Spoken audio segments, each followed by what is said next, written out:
I'm Grayson Ottaway. This is Marvelous Videos. Punisher 2099 Origins Explored. A new perspective on Marvel's favorite anti-hero. Frank Castle won't be the only Punisher to have been a part of Marvel's Savage Avengers as of this November, after the flawless portrayal of the character in Marvel's live-action adaptation by Jon Bernthal. This anti-hero has been the talk of the town for a while. Today we explore a new variant of the character, one that is based on the 2099 timeline of Marvel Comics. Savage Avengers number 7 will be included in Marvel Comics' October 2022 solicitations, the publisher has officially revealed. Elektra Natchios, Daredevil, Miles Morales, Deathlock, and none other than Jake Gallows, the Punisher of 2099, are seen on the issue's cover image. The solicitation text describes the situation as being trapped in a dystopian war zone governed by the iron grip of Ultron. Jack Gallows and the Savage Avengers must embark on a high-stakes breakout to rescue the one man who might be able to return them home. Will this Deathlock catastrophe prove to be the death of the Savage Avengers, or will our time-lost heroes withstand the perils of this daring new 2099? Hello and welcome to Marvelous Videos. Today we're discussing the origins of one of the deadliest anti-heroes that Marvel has ever produced, the Punisher. He is strong, mean, and packs a lot of firepower. This is one superhero whom you really do not want to take on. Before we get into our explanation, a very small request. If you like our content, please support us by subscribing to this channel. Very small click for you, but for us means a great deal. Thank you so much. Let's get into it.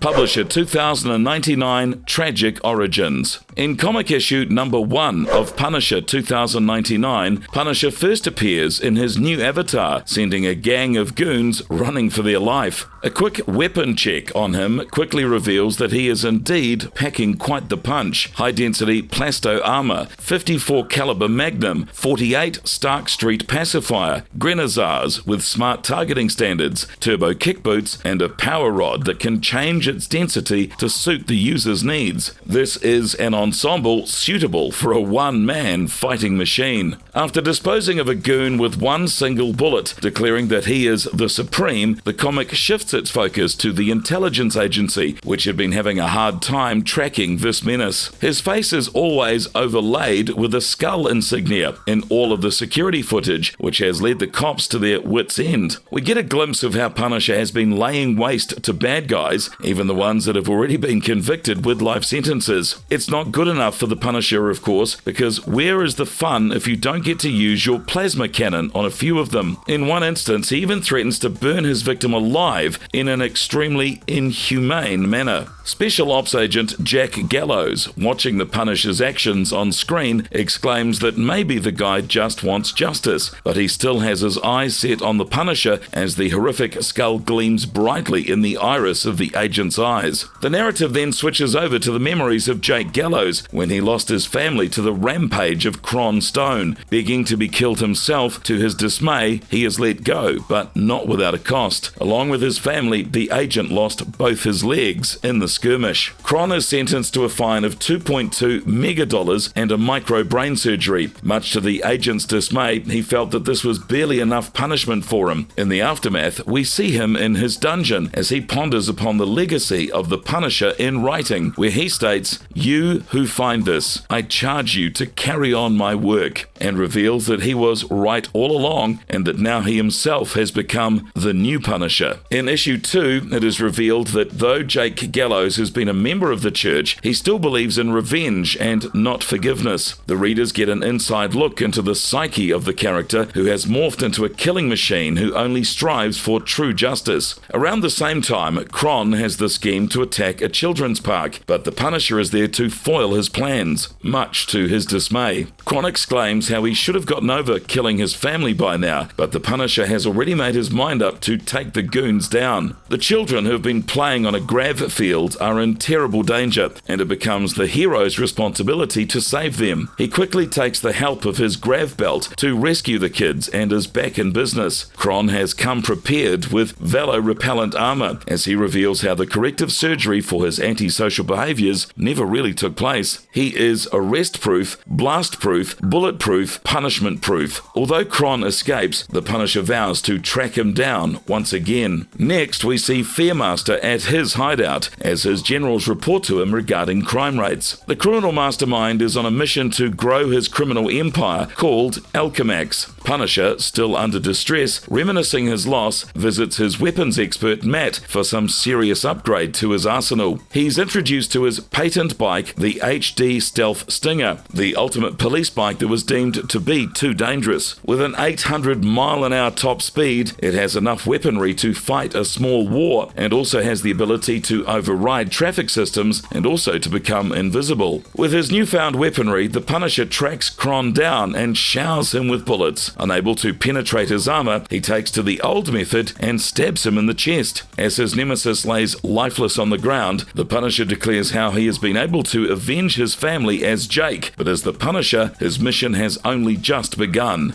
New masked version of the Punisher 2099 of The Future Rises Up. In The Future Rises Up adaptation of the character, we see the Punisher wearing an iconic mask, and he appears as deadly as ever. In a futuristic world where everyone has a social score, the character Jake Gallows is seen engaged in a conflict against a group of troublemakers who call themselves Thorites. As the situation worsens and the effects of war seep into the everyday lives of the citizens, the Punisher reveals himself siding with the Thorites and supporting their cause. The leader of the faction of soldiers who are engaged with the Thorites are led by Gallows, but much to his dismay, he's stopped in his tracks by a deadly masked man with a skull insignia across his chest. Overpowering Jake in a fistfight, the Punisher asks why he did what he did, to which Gallows replies that the only way a system works perfectly is through effective risk management, and how inefficiency is worse than letting people die. As Gallows refuses to acknowledge the pile of bodies he's left in his wake, he is clearly blinded by revenge. Knowing this, the Punisher disposes of him and walks away to Jake's lifeless body falling to the ground behind him. At the end of the issue, the masked figure is revealed to be Hector Tago, who declares that he is dead, and Tago is only here to carry out his sentence till he starts making a real difference.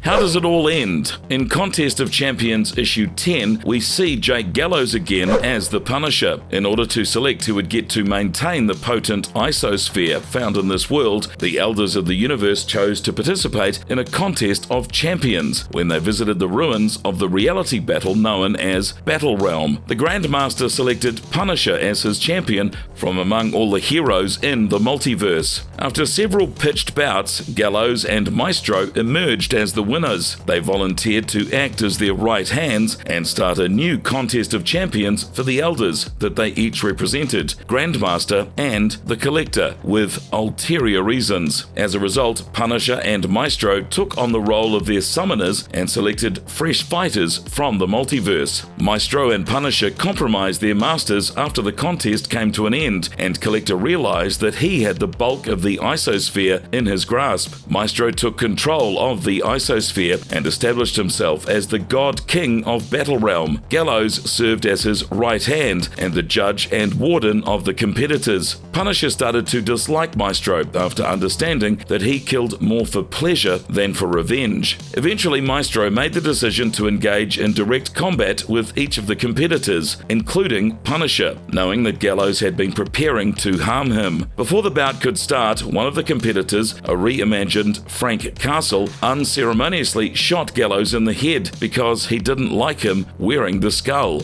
What makes Punisher 2099 so deadly? The Punisher 2099 is known to be one of the deadliest characters in the Marvel Universe who don't particularly possess any superhuman powers. Apart from their sheer force of will, Frank Castle or even Jake Gallows have been known to display a variety of weaponry in their arsenals. Let us take a look at some of the famous weapons that the two of them have used. The Punisher has a facial scrambler that aids in his ability to remain under undetected. It was originally designed to escape electronic detection, but Matt Axel uploaded it to work on human eyes as well as conceal the eyes to prevent retinal or iris detection. Punishment Hotel. Jake maintains a covert base in the cellar of his house. He uses the prison at the base, which is where convicts are temporarily held to question them. Molecular Disintegrator. The Punisher uses a device that resembles an electric chair to kill his victims. Jake's exomuscular undersuit provides him with increased strength, agility, and body protection. Jake's uploaded a variety of martial art moves to the suit so it can be programmed to assist him in battle. Gallows was outfitted with a high-density heat-sink plasto armor, an exomuscular undersuit that allowed him to execute any known martial art or adapt to other people's combat to the point of expanding his reaction speed to meta-human levels, and a cybernetic hand to substitute the one that was amputated. Also included was a Mirage Effect hologram image inverter that helps him morph his face to avoid detection. Apart from the above, the Punisher carries a bunch of different guns, including a 54 Magnum, a 48 caliber pistol, grenades, plasma gas cannons, heat haze dart missiles, ceramic telescoping machete, and auto-target shurikens, making him the complete one-man army.